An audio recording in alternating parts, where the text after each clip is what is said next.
Buenas tardes, estimados alumnos. Me da mucho gusto estar con ustedes por estos pocos momentos que vamos a estar juntos por medio de este video. Good evening or afternoon, my wonderfully esteemed students, depending on the time you view this video. It brings me great pleasure to be with you for the next few moments we're going to be together. So I hope to be able to get through these slides much more quickly than I did in the first set of slides over chapters 1 through 3. My apologies for the length of that earlier presentation. I'm going to try to do this in about 30 minutes. 48 slides, 30 minutes. The odds are not in my favor, but I'm going to do the best I can. I'm going to give you all a brief survey over chapters 4 through 6. And again, this is not comprehensive nor exhaustive because my job is not to necessarily chew up the food and then give it back to you, spit it back into your mouth so you can consume the nutrients.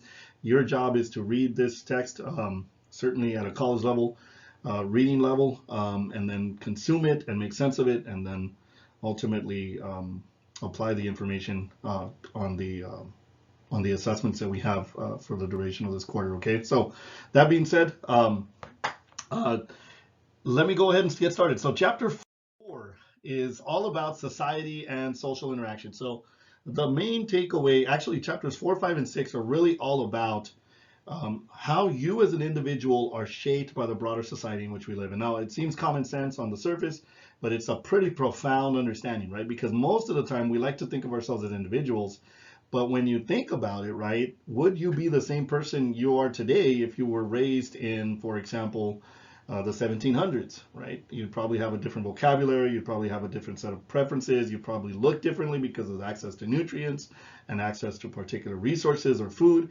I mean, just who you are would not be who you are today if you were in a different space and a different time and a different location. So that's why the type of society in which you live is also very important. Because the type of society in which you live ultimately shapes the types of identities that you possess, or the identity that you possess, your identity formation, and then also the types of social interactions that take place. So, your book goes through a series of different types of societies. I'm going to just very briefly kind of touch on some of them. The first one, of course, hunting, gathering societies, very minimal technology, if technology is present at all.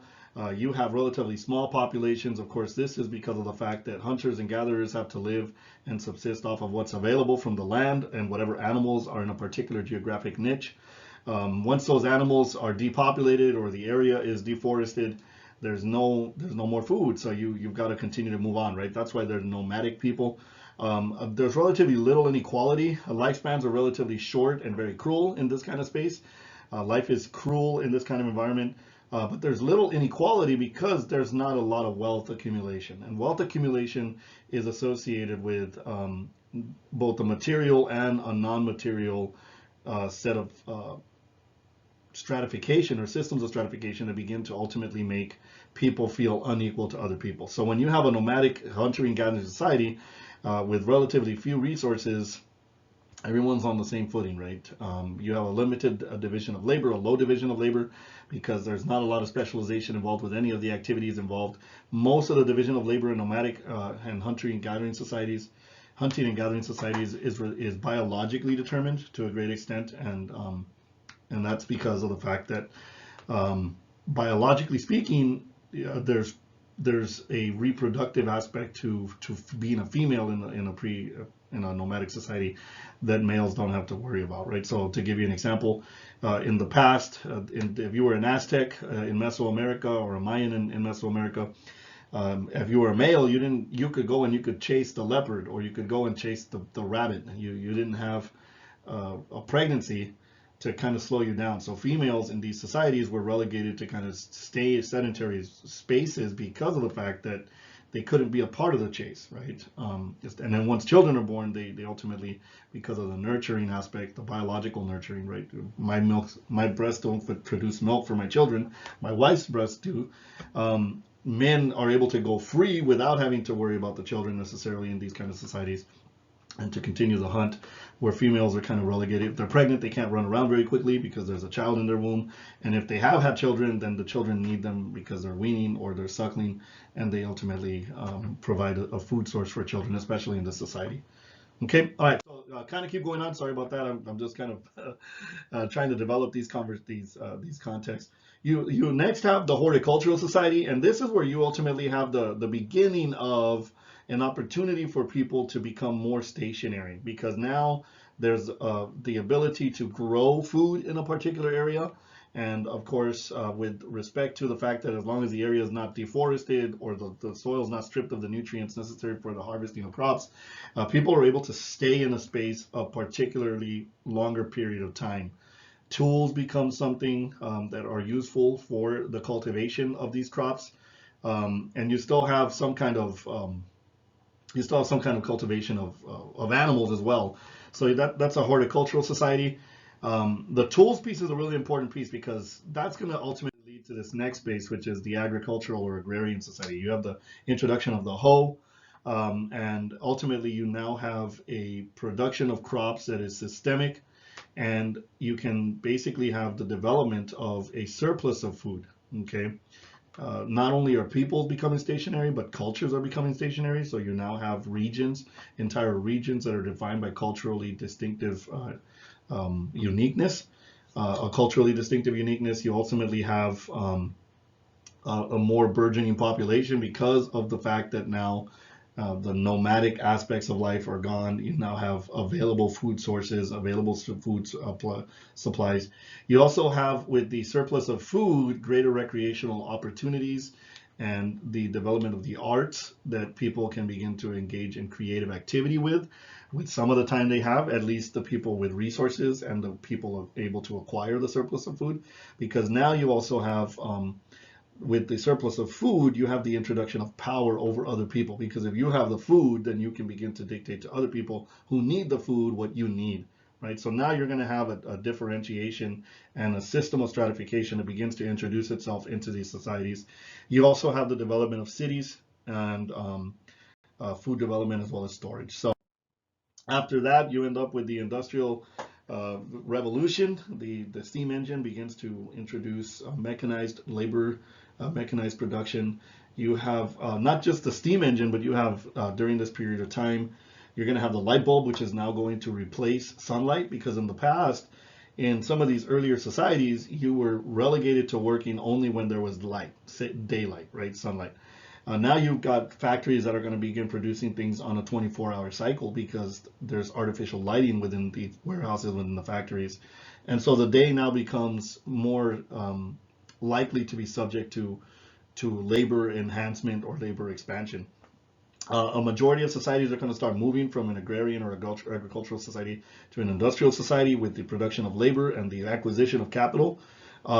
Mechanical labor begins to replace human beings, and that speeds up efficiency. That also frees up people, especially people who are in possession of capital, which is why Karl Marx's theories are so important.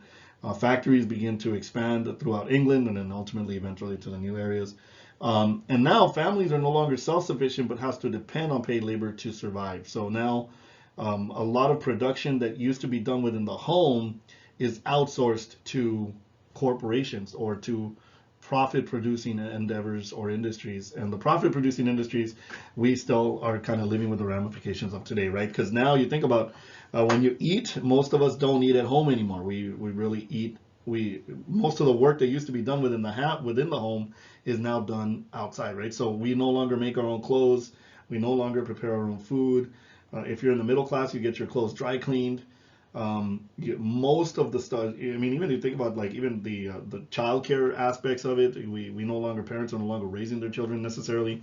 You have the need for them to engage in economic activity, and that means that parents are dropping their children off at daycare. You have the development and the industrialization, the mass industrialization and expansion of education, especially in the United States. But now you end up with an industrial, a modern society. And then you end up from that space, you go into where we are today, which is a postmodern, post-industrial society where it's goods, information, and images that are ultimately the consumption, what's being consumed. Goods and information which are produced in mass begin to be produced on a global scale. So you have the increasing smaller and smaller village. The world is increasingly becoming smaller and smaller to globalized village. And cultural items and artifacts, as well as people, are no longer relegated to physical boundaries. You have the invention or the advent of the internet, so that I can go online, we can go online, and we can see the war in Ukraine, and at the same time we can see what's happening in Africa, and we can see what's happening in Boston, right? Like, so now physical boundaries are not as circumscribing to people's experiences in life as they would have been in any one of the other iterations of a society that you have. Okay. All right, so your book in chapter 4 also discusses the different types of theoretical approaches to the societies in which we live. A functionalist approach, one that's associated with Emil Durkheim, and to a certain extent Talcott Parsons and Robert Merton, is this idea that societies generally operate with, according to Durkheim, with a collective conscience. And all of us are socialized into, which is why chapter 5 is so important, all of us are socialized into a collective conscience, which is a common set of norms, faiths, and beliefs about ourselves, about the world, about who we are and what our nation is about or our group is about. And all of that is mediated through what's called social integration. And you also have social solidarity, right? The more integrated into a common set of beliefs, values, and norms that individuals are socialized into, the more likely you're going to have a very high degree of social solidarity in that society. And part of the way that social solidarity and that collective conscience present themselves is through the process of social integration. Okay. We're integrated into our collective conscience by our parents, by our significant others, and then later on generalized others. There's two types from a functionalist approach of solidarities in a society. The first one is that a society stays together because of the sameness of that society. That's something called mechanical solidarity. And I've given you here the illustration of a screw, right? Like in these kind of pre-modern times and pre-modern societies, life was very much the same for other people. You didn't have a very high degree of specialization, although there was certainly more specialization than a nomadic society and a horticultural society. But the sameness is relegated to most areas of life. You know, in this period of time, people experience life much the same way, regardless of where they were in terms of their social status or their standing.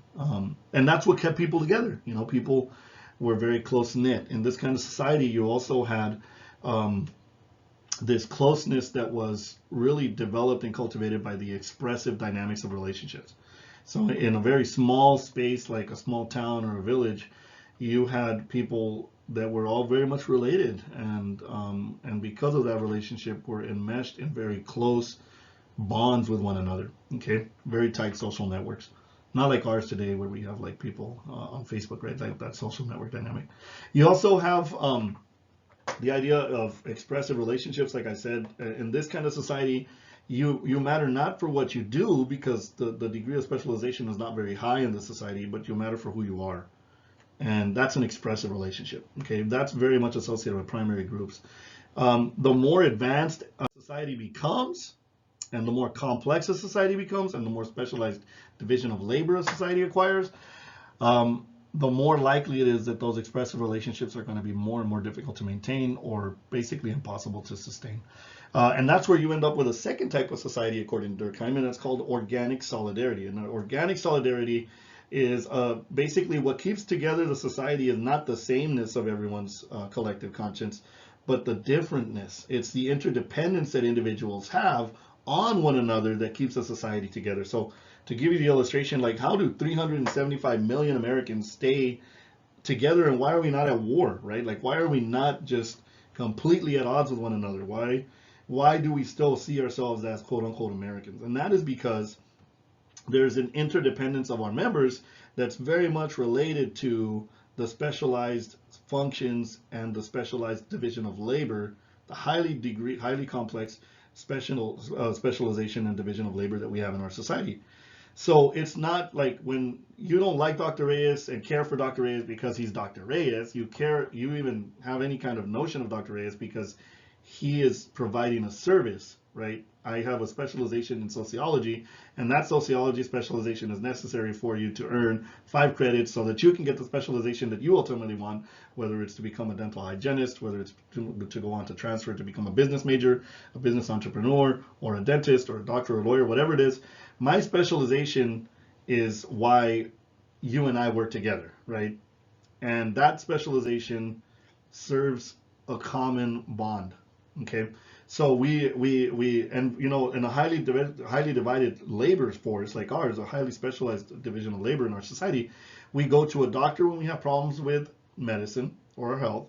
We go to a lawyer when we have problems with the law. We go to a teacher when we have problems with education. We go to the education system when we have problems with the economic sector of the economy, and we basically go wherever the specialization is for the needs that we have, and that creates an interdependence on one another. So even if people don't like sociology, they experience sociology on their way to the specialization that they ultimately want. And so that's just one example of what keeps us together. And yeah, we get on a bus in Seattle, and you have a homeless person, you have a businessman that works as a bank, as a CEO, and then you also have a single mom or a mom with 2 kids and her husband on a bus, right? Like all these people who would never be in each other's lives for any reason are now sharing the same kind of physical and social space because of the fact that there's this high degree of interdependence amongst our society's members, okay? And that's very much associated with an industrialized society. Rather than having an expressive set of relationships in a organic solidarity or an organic society like ours, you have something called instrumental relationships. And the instrumental nature of the relationship is basically, what do I get out of you? And, you know, one sociologist named George Ritzer, I believe his name is George Ritzer. His last name is Ritzer for sure, but I don't know his first name. He argues that, you know, the more advanced and industrialized a society becomes, the more the instrumental nature of relationships define everything, right? So like everything becomes instrumental. Everything's supposed to serve a purpose. And that's the only reason why you have a relationship with that everything.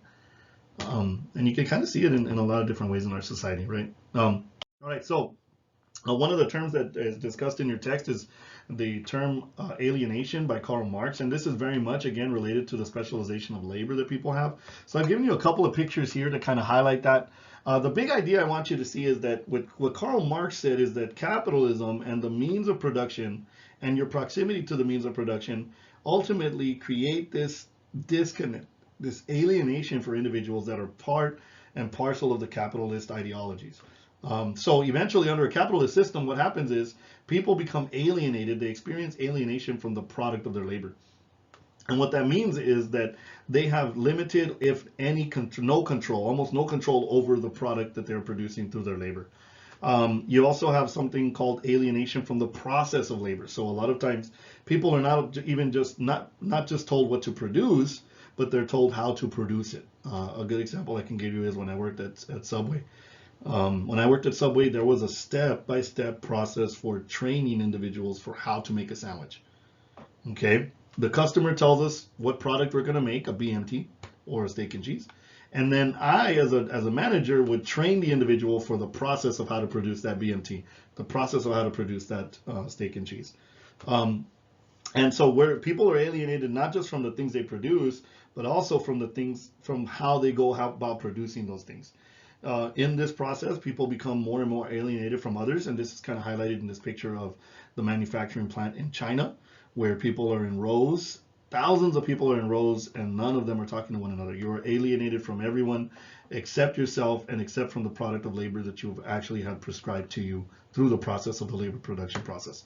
And then last but not least, as a result of alienation from the product of your labor, from the process of your labor, and from other people, we ultimately experience alienation from ourselves. And that doesn't mean we don't know who we are, but in a real way, it means we don't know who we are. Karl Marx argued that because we operate in a capitalist society, under the umbrella of capitalism, all we understand ourselves to be is an experienced alienation where we don't know who we are outside of a consumer. And you could kind of see the truth of Marx's perspective when we got hit by COVID. You know, people's mental health went out the door, like it blew up. And if we're not shopping, who are we? People were dying to get out. So that's just one example. I can also tell you that people experience alienation in college. You know, so you're in college. Each one of these is something that's very true. In college, you're told you got to write a paper. You're told how to write a paper. You're told not to collaborate with people in various spaces. And then eventually you experience alienation from yourself because when you go on summer break, you don't even know who you are. You start saying, can I go back to school? I'm sure many students experience that. So that's alienation. There's a whole lot that Marx discusses associated with that, but that's just a good idea that I want you all to see. Human beings are so much more than consumers, but because we operate in a capitalist society, we don't understand that. We don't really even know ourselves, according to Marx. So we've got these other concepts and terms that are discussed in your text. A status is a particular position you occupy in a society. And there are basically two types of statuses. You have an achieved status and then you have an ascribed status. And most of the time, an ascribed status has historically been something that you are born with, and you can't involuntarily like choose for yourself, right? So you're born into your sex, your biological sex. You're born a son. You're born like it's just you're born a racial minority, right? These are ascribed statuses. And then there's achieved statuses, which is now because of the scientific and technological innovations we have, and certainly because of the research and the psychology and the mind, now we understand that maybe you're not ascribed a particular sex, right? Maybe you were born a male, but you could achieve becoming a female through sexual reassignment surgery, what people used to call sex changes, right? So there's some ambiguity there, but by and large, an achieved status is something that you acquire as a result of some kind of labor that you're putting in. So you're a husband because you get married. You're a wife because you get married. You're a student because you enroll in school. You're a dropout because you leave school. You're a bank robber because you went and told the bank robber to give you $1 million, the bank clerk to give you $1 million. When you combine all the statuses that you occupy, that's called a role set. Now I want to go ahead and kind of make a distinction very briefly here, though. Okay, I mentioned role set being associated with status. It's actually a status set that is all of the statuses you possess. A role set is the set of functions that you perform with all of the statuses that you occupy. Okay, so and that's kind of where this next slide comes in.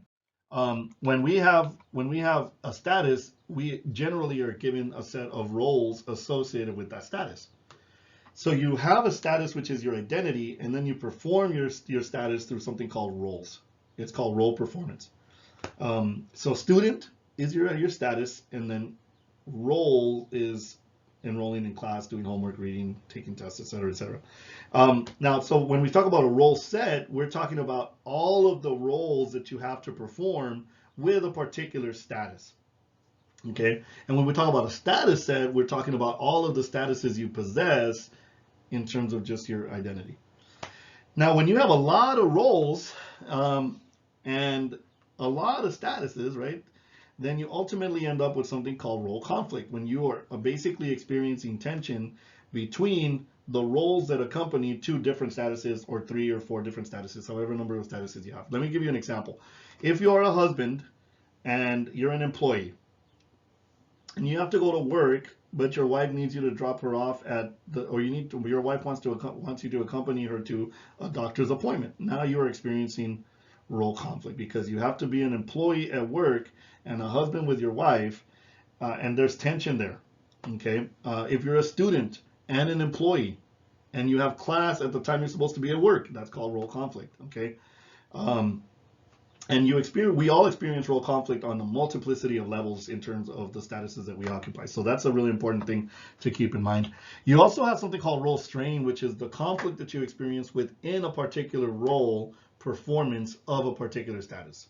So let me give you an example. If you're a student and you have 5 classes, you have one status, but you have role performance with 5 different classes associated with that. And you have, let's say you have a 5-page paper for one class, a 17-page paper for another, 3-page paper for one, a midterm exam for the other. Like you're experiencing role strain because you're struggling with performance of just that one role. Okay. Now, there's something that is really important, which is basically called status disengagement. So when people begin to experience role conflict, they burn out. Okay. And then they begin to have to make calculations about what statuses are worth keeping. Sometimes, like for example, college students can't afford letting go of their job, and so they let go of school when they experience role conflict. Status disengagement is when a spouse divorces. Let's say that a husband and wife, because of the tensions that they're experiencing with all of the other statuses that they occupy and all the other role conflicts that they have, a husband may say, you know what, I'm done. I can't go to work. I can't raise children. I can't be a good husband. Like, I need to leave being a husband, right? So divorce is an example of status disengagement. Someone will say, I'm never going to drop school, but I'll divorce my wife. or I'm not going to let go of school, but I quit my job, right? So those kind of examples. Here are some examples that I generally have students walk through, right? Which is like, what are your statuses? What three statuses do you have, and what roles do you occupy? Where are you experiencing? What are the roles, as three roles associated with each of the statuses that you identify? Mine are husband, professor, and student, but what are yours, right? And what three roles accompany the three statuses that you have? Because that is where you end up with role conflict. Okay, so this is a really good example of what that looks like.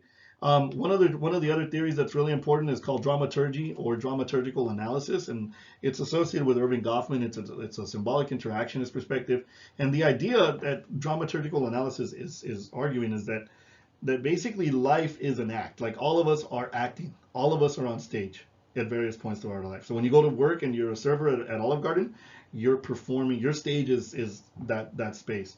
When I go to class right now, I'm lecturing. My stage is this lecture.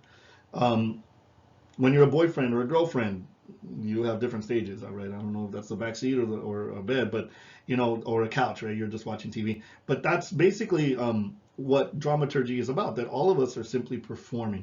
Now, there's a really important term called impression management that I want you all to keep in mind, and this term is a really profound term. Okay, so I'm going to kind of I'm going to state the definition, and I'm going to slowly restate it. So just for emphasis, so impression management is the work that we as people do to create in someone else's mind the image or the impression of who we want them to see us as. Okay? Let me restate that. Let me state that again. Impression management is the work that we do to create in other people's minds the image or impression of us that we want them to see us as. Like, I engage in impression management so that I can create an image in someone else's mind of who I want them to see me be. Okay? And all of us go on engage in impression management, all of us, okay, just so you know. A good example is the first date, right? When people go on a first date. And I'll just use myself as an illustration. When I was 21 years old and I would go on a first date, I would pull out all the stops. I'd buy chocolate, flowers. I would go up to the door. I'd open the door for the young lady. I'd ring the doorbell. I'd say hello to the parents. I'd walk her to the car. I'd open the door for her. When we went to the restaurant, I would tell her she could choose whatever she wanted. I was full impression management. Now, fast forward a year, if I'm still with that young lady, I'm probably no longer opening the door. I'm probably no longer buying chocolates. Probably just honking the horn when I go to her house, telling her to get outside and get in the car. I have no longer continued the impression management. Impression management is extremely exhausting. And any of you who have been in a relationship know what impression management is about. Think about who you're dating right now and who they were on the first date. And I would put money that they're different. Because, impression management is extremely psychologically and emotionally and sometimes even physically exhausting to have to maintain. Right? And it's because of impression management that we have some of the challenges we have in our relationships, because we honestly believe that this person is like the greatest person on earth, and that's why you can't even believe that they're single. Like, how did I bump into this wonderful human being? Just wait a year, wait 2 years, wait 5 years. Eventually you get to see who that person is. Right? Marriage kind of shows us that as well. All right. So going back to dramaturgy and dramaturgical analysis, the idea behind Goffman's arguments are that we all have scripts, right? Like, so right now my lecture is a script for you. We have costumes, right? I'm not dressed in costume, but a waiter or a server has a uniform, a basketball athlete has a uniform, a college professor. We all have certain costumes or props, and then we all have different kind of stages. So some of us have the stage of the classroom, some of us have a gymnasium if we're athletes.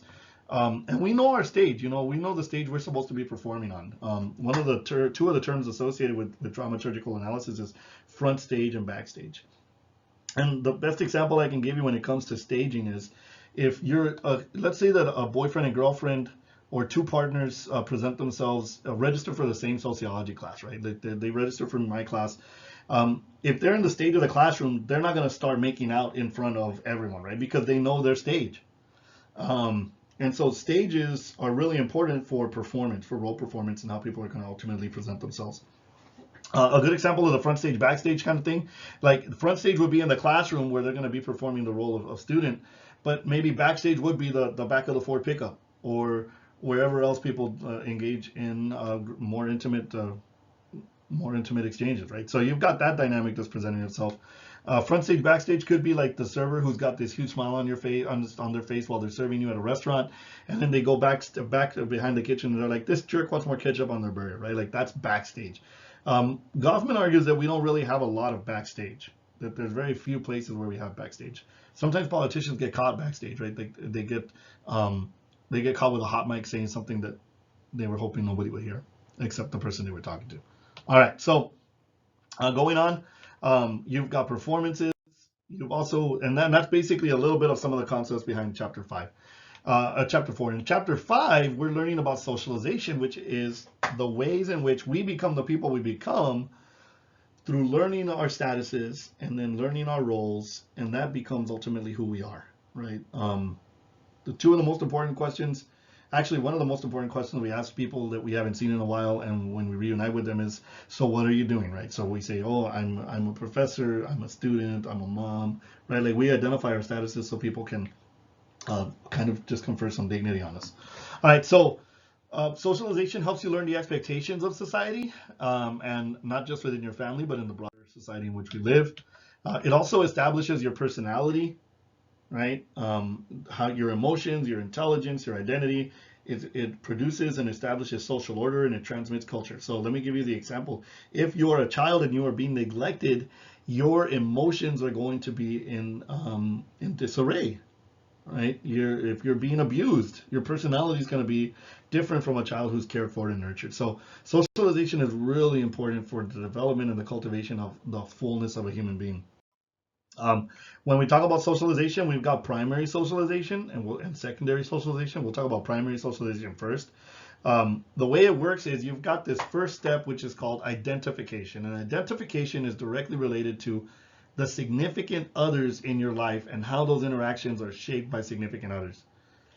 Your socialization in terms of identification in this first stage is shaped by your positionality or your location in terms of your race, your class, your gender, because your race shapes how people interact with you and how you interact with others. Your social class influences how you interact with others and how others interact with you. Your gender, all of these positionalities shape your identification because you're told as a child, and this is where this point of being imposed is, you are told you're a boy or you're told you're a girl, right? And when you're given that identity, I mean, as soon as you're born, society says you're a girl, you're a boy. That's one of the first things we ask couples that are expecting a child, right? Is it a boy or a girl, right? Like, so that gender binary kind of system, but it's imposed, right? And that's why it's in this stage that the only sense of identity that a child has, a person has, a young person, a child, is whatever someone else is telling them they are, or whatever else is someone else is telling them who they are, okay? And that's why it's important to never tell a child that they're dumb, because guess what they do? Guess what?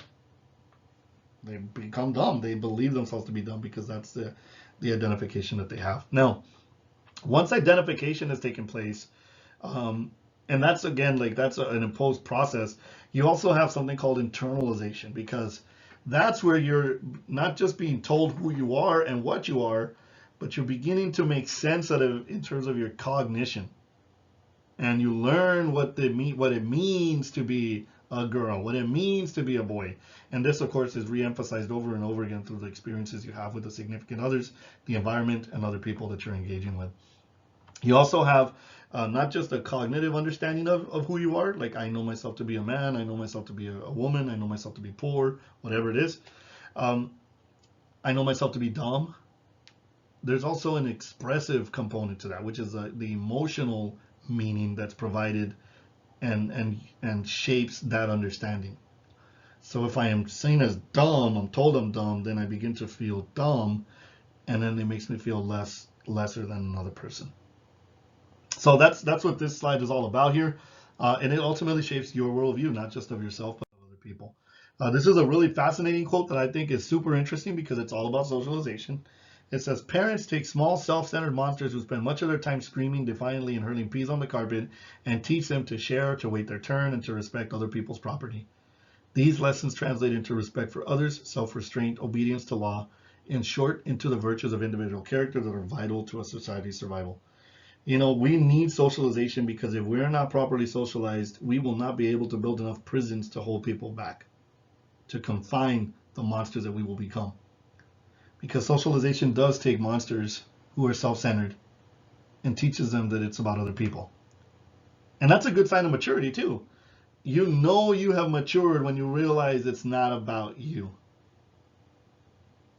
And kids are very much self-centered. Children are very much self-centered.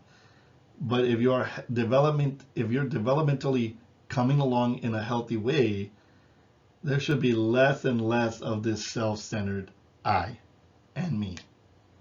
Okay, you should generally orient yourself to others.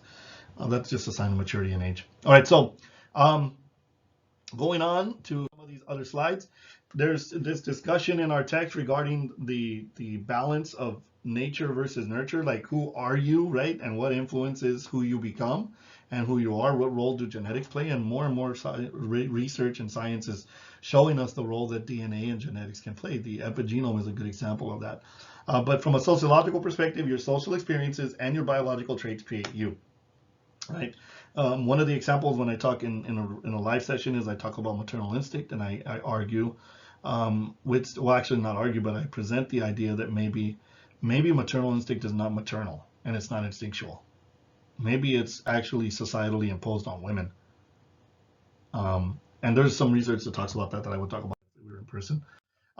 So is it biology, right? Like, are you the person you are because of your genetics?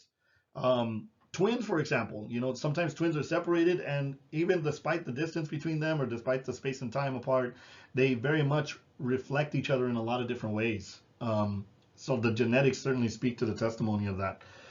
Just look within your own family, right? Like, you share 50% of the genetic makeup that you have with your parents and with your siblings. And yet look at how different a human being you are. So from a sociological perspective, we don't want to negate the role that genetics play. And I have a number of different books on the epigenome and genetics and how they shape who we are. But environment plays a significant role. Okay, really, really important role. One example I can give you of this is my son has Down syndrome, which is an extra chromosome. Okay, it's trisomy 21 is what it's called.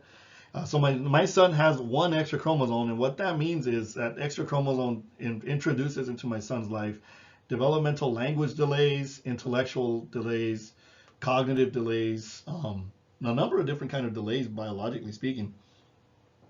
And so what's interesting is, like, genetics shape that expectation. It's kind of like the ceiling. But the environment is what ultimately determines how high up and how close to the ceiling someone gets. So now, when my son was told, when we were told that our son had Down syndrome, they were told he was not going to be able to walk, he was not going to be able to talk, he was going to live a life of tremendous discomfort and have a diminished quality of life until he died. And he was going to be such a problematized experience in life that it was going to ultimately inhibit and diminish my wife and I's quality of life. So we were told that. They asked us like 6 or 7 times if we wanted to abort our child. We had waited 7 years, so we said, no way. We're going to love Ian. And, Ian now is walking, talking. He knows, Spanish, he knows English, and he knows American Sign Language. He still has some language delays because, the genetics do kind of basically set the ceiling. But none of what the doctor said was going to happen to my son came true. And, he knows the alphabet, he knows how to count, just a phenomenal human being. And yet, genetics do play a role, but maybe not. Right now, what would have happened if I had just left my son in a room, in a chair for 8 years, right? We have the potential to speak as human beings genetically, but if we don't ever get spoken to and we don't ever hear language, then that means we won't talk, right? So environment and biology are very much codependent on one another. There's this term called heritability, and that's a really important term that I think is super significant for our understanding of the interconnection between genetics and the environment. The genetics that we have do determine quite frequently our height, our weight, autism, whether or not we have autism, food preferences, our IQ, our talents, our interests and behaviors. And sometimes, even regardless of the environment, the genetics speak. And I'll just give you one example in my younger sibling. I have a younger brother who's like 24, and he's never met my dad. Okay, he never met our dad. But our dad had a tremendous temper and used to love track. My brother didn't know that. My brother didn't know anything about my dad. And when my brother got to high school, he loved track and he demonstrated a terrible temper. And my dad also loved alcohol. He was an alcoholic, and my brother fell sway to the bottle as well. So even though my brother never was environmentally exposed to the role modeling of our father, his genetics came out and came to fruition in a lot of different ways. That was like he was a split image of my dad. It's really interesting. So there's some questions around that. The idea of socialization is also important from this perspective. The looking glass self is a really cool theory. This theory basically says that we don't know who we are until someone tells us who we are. And that's again is why it's so important that we not tell a child they're dumb, because we don't know who someone is. We don't know who we are until someone tells us. I don't know I'm funny until someone laughs, right? I don't know I'm good looking until someone gives me their number when I was like 19 or 20. I don't know I'm intelligent until someone says I'm intelligent. The question that we have though is, what do we do if we think we're funny but no one is laughing at our jokes? Who's right? Our internalized definition of self, or the definition of self that someone is trying to present to us? But with the looking glass self, there's 3 steps. First of all, we think about how we look to other people. Then we think about what that means to us in terms of like how they think of us, right? Like, how do I look to them? What do they think of me? And then last but not least, what they think of me becomes who I am. Pretty mind blowing. It's a really good experience, a really good theory to kind of explain some of that. Going on. And so I just gave you some examples, some illustrations, but a lot of times I get told that I'm like the greatest professor that students have had. And yet at the same time, I have other students saying that I'm the worst professor they've ever had, right? So like, how do I make sense of who I am as a teacher? Am I the best professor someone could ever have? I mean, I've won awards. I've got awards here, and then I won some awards at Central Washington University, 2 awards, as a matter of fact, for teaching. But how can I earn all these awards and then be a terribly crappy professor to students, right? Like, how does that work? Another theory that's really important is the role-taking theory, and that's the idea that basically we developmentally come along in different stages. The first stage is that children will imitate their significant others without any kind of cognitive understanding of what the role performance is about. In the second stage, it's called the play stage. You begin to take on the roles of significant others with some sense of internalization and some sense of understanding of why those roles are being performed, which ultimately contributes to the development of self that a person has. And then last but not least, they go to the game stage, which is associated with the internalization of the broader societal expectations and the generalized other that other people have, right?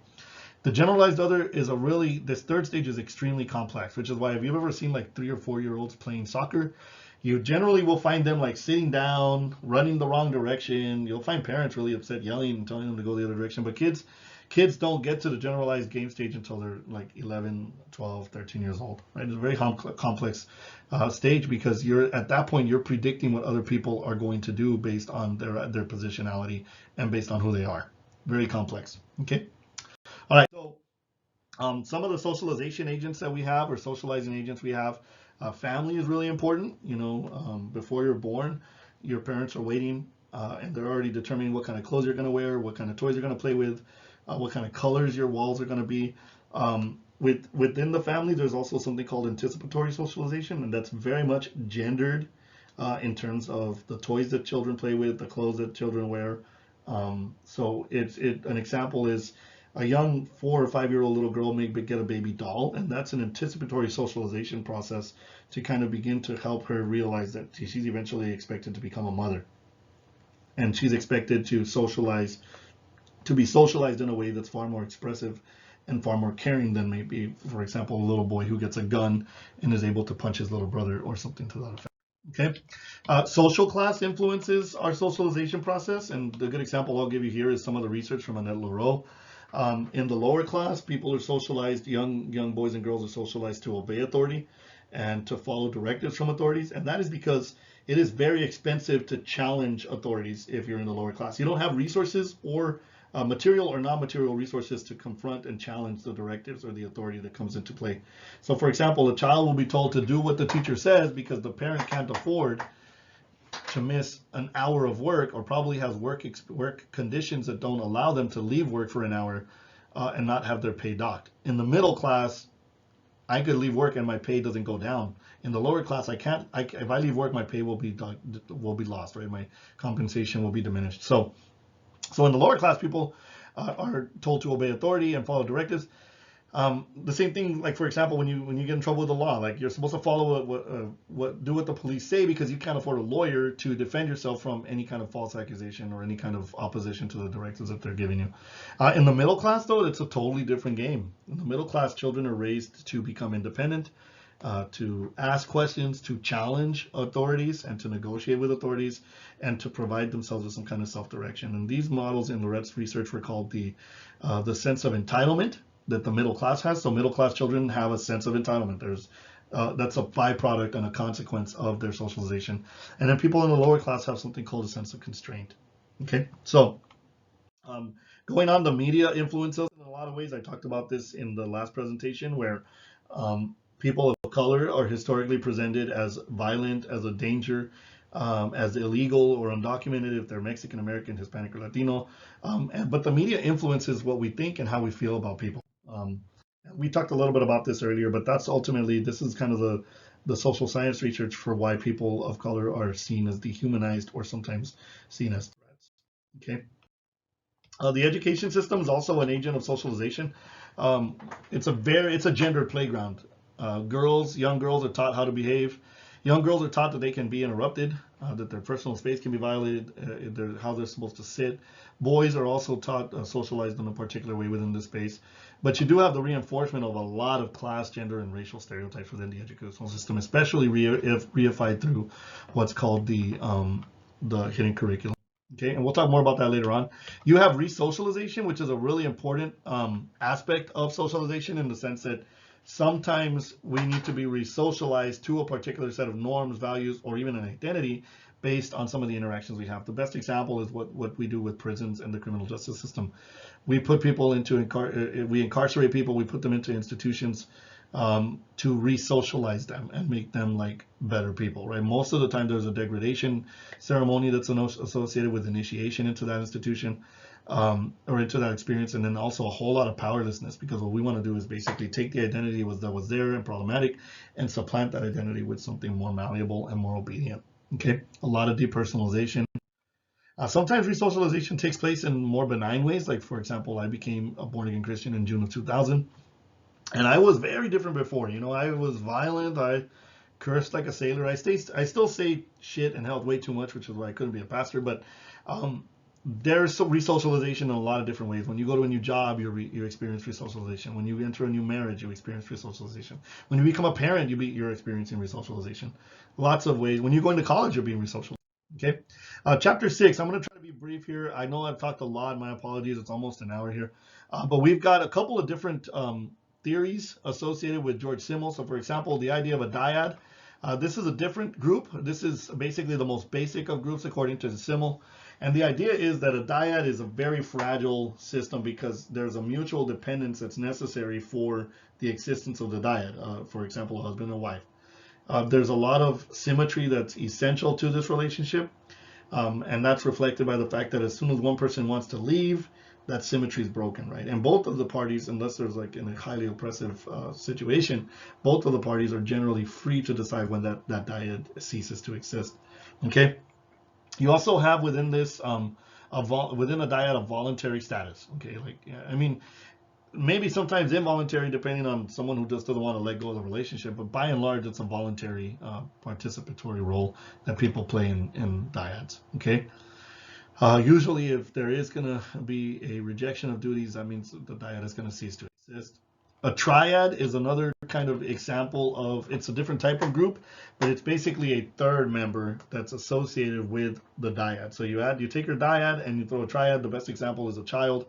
Now the triad begins to have super individual power. And what that means is that the group begins to have control over the individual members and parties of that triad. There's also the introduction of secrecy within the triad, and the development or the introduction of political or power dynamics that were not present in the dyad. A good example is talking about the super individual power. Let's say, divorce generally increases after the birth of one child. And that's not just because of exhaustion and sleep deprivation and everything else that you have to go through when you become a parent. I mean, it's horrible, it's hard, but divorce increases because now there's also the introduction of a third member, a child, a selfish child, a child that wants to eat when it wants to eat, poop when it wants to poop, sleep when it wants to sleep, more than likely not sleep when you want it to sleep. But the super individual power is highlighted when, say for example, a couple is with a new child, a newborn, and one of them wants a divorce. Let's say the husband wants a divorce. The husband at that point could say, I'm going to leave. But the super individual power of the triad is that this father may choose to stay for the sake of the child and the well-being of the child, because all the research shows that children are dramatically and profoundly impacted in very adverse ways by divorce and separation. I mean, in terms of income, in terms of economics, education, social, psychological, and emotional development, all of these ways in which it's profoundly impactful in an adverse way. So a father may say, I want to get the heck out of Dodge, but I'm going to stay for my child, right? So sometimes families stay together because of this super individual power associated with it. The idea of secrecy is associated with it in the sense that, like, and I'll give you one example. When it was my wife and I in a dyad, let's say I went to a restaurant, I took some leftover cheesecake and I put it in the fridge. When I wake up later that night and I look for my cheesecake and I don't see it, there's no one else I can look to except my wife, and I can confront my wife and there's no secrecy there. Right? I could say, where's my cheesecake, babe? And she's going to have to own it. She's going to have to say, I ate your cheesecake. When you have a triad, though, now you have the opportunity for secrecy or duplicitousness. Because I could go to the fridge and say, where's my cheesecake? I could go to my wife and say, babe, where's my cheesecake? And she could say, I didn't eat it. And then I go to my child who's nonverbal and I can say, did you eat my cheesecake? He's going to say, no, I didn't eat it. And now there's all of this ambiguity associated with the membership in this. Secrecy could certainly, of a triad, could be reflected in an illicit adulterous relationship, for example, right? So now you've got these dynamics. This idea of tertius gaudens, divide and conquer. So the divide and conquer piece, this third member could be a person who, let's say, is watching, let's say they're a teenager and they want to go to the store, they want to go watch a movie with their friends and their dad says no. They could go to the mom and say, and get yes permission from her, and then when the dad says no and the mom says yes, as the child's walking out, she says, Mom said I could. You end up with the parents fighting while the child walks out the door. That's divide and conquer, right? So there's the political dynamics there. When we talk about the mediator, the other important piece to this is that the mediator could be someone that benefits from the relationship. So, like, for example, a marital counselor, a counselor who is mediating for two spouses that are struggling with their marriage, right? They benefit from that mediation. Their job exists because there's conflict there. So there's probably no immediacy in wanting to heal that conflict, because then you don't have a job. I mean, hopefully ethical principles would guide them to make sure that they work towards a solution as quickly as possible and cost effectively as possible. But that's the idea behind the politics associated with triad. There's also primary and secondary groups. So when we talk about a primary group, we're talking about a highly expressive set of relationships. Usually it's going to be the close-knit mother, father, sibling kind of dynamic that's associated with primary groups. A lot of emotional closeness. These primary groups greatly impact your socialization and the formation of your identity, right? You get a strong sense of who you are from that primary group. Usually a primary group is very small because of the emotional requirements and emotional investments required to sustain a primary group. And a lot of times primary groups will share many activities and interests, beliefs, values, and norms, okay? And that's because they're all socialized into that particular environment. When we look at the secondary groups, it's a little bit different, because the secondary group now is no longer expressive but instrumental. A secondary group could be a college class. It could be your workplace. Now, within the workplace as a secondary group, you can develop a set of primary groups, right? Like you could ultimately marry your coworker and become a husband and wife with your coworker, and then maybe have that person leave because of ethical reasons, or maybe have that person stay and you become just partners in the workplace. But a secondary group is instrumental, meaning that it's really just about an exchange of functions. Okay, secondary groups, because they're involved, they're about an exchange of functions, and because they're instrumental or can be relatively large, right? So I can have a classroom of 500 students. When I first got hired at the University of Texas El Paso to teach sociology and anthropology, I had 500 students each class. It's a large number of students, okay? And because there's such a large number of students, and because the exchange is merely instrumental, which is it's serving a particular function, the secondary group can be highly impersonal. That is, there's not a lot of emotional investment in those relationships, although there probably should be, because as a teacher I need to care about my students. Okay, so there's weak emotional ties, and those weak emotional ties ultimately lead to the efficiency of an instrumental relationship within the secondary group.